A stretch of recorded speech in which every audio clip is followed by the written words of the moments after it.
ตรงเนี้ยมีเต่ามีเต่าอ่ะเนี่ยเดี๋ยวขึ้นไปยืนดูบ่อเต่าลูกเราจะขายกับอันนั้นนะอันไหนครับ ได้ครับ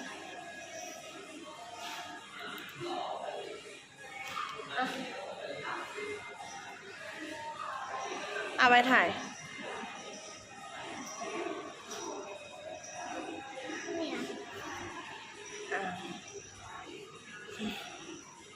ยิ้มอ่ะไปนั่งอ่ะนั่งกับปลาได้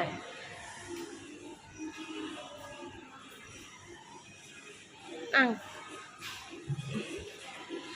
โอเคอ่ะปะ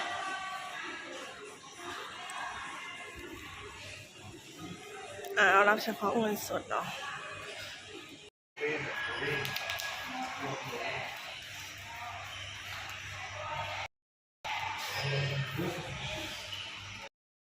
ปลาแหลมๆเลยอ่ะ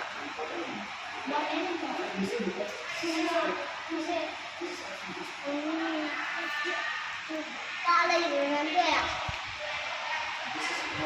ไหนอ่ะอ๋อ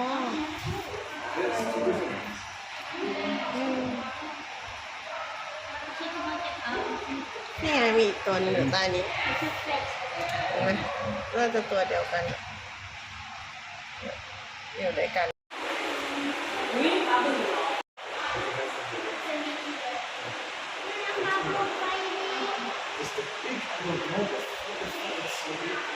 ดูนี่ตรงนี้เห็นชัดดีตัวใหญ่มากเลยเห็นไหมเห็นตัวใหญ่ไหม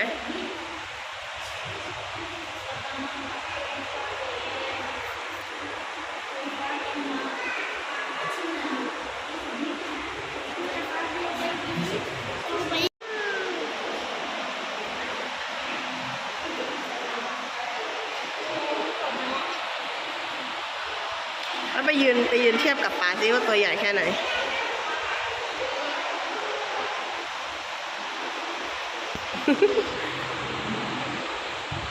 ตัวใหญ่มากอันนั้นตัวยาวกว่าบางมัดอีกถ้าตัวนั้นอ่ะยาวมากเนื้อตัวนี้เลยใหญ่มากตัวที่ข้ามอ่ะยาวมากมาแล้วยาวไหมนี่ทำไมมันดูเด็กขนาดนั้นอ่ะอันใหญ่ยาวมากมันกินปลาเยอะหรอตัวใหญ่ไหมครับปลาตัวใหญ่ดีบนน่ะวันนี้มาที่ไหนครับมาที่ปลามาดูปลาที่ไหนคะไปเดินขึ้นที่ระยองค่ะไปดีน้องดูเต่านี่เต่าตัวเล็กมาลูกเอามาหันมาแล้ว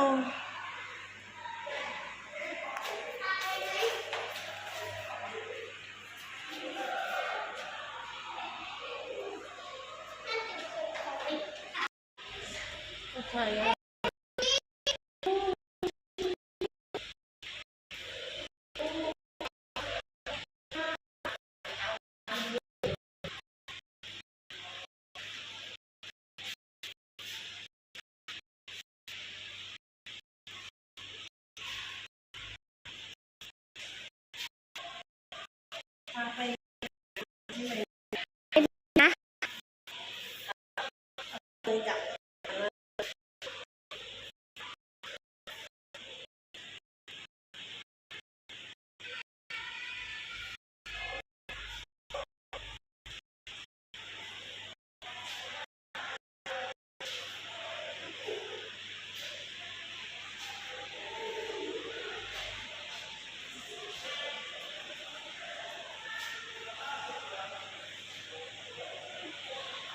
คุยขึ้นแล้วอ่ะ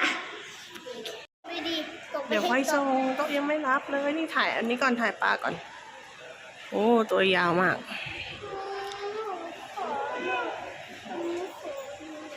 ขอไปไหน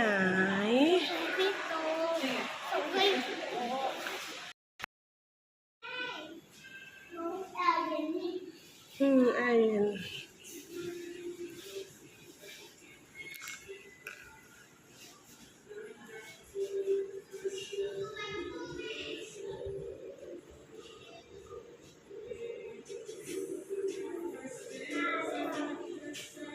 ครับ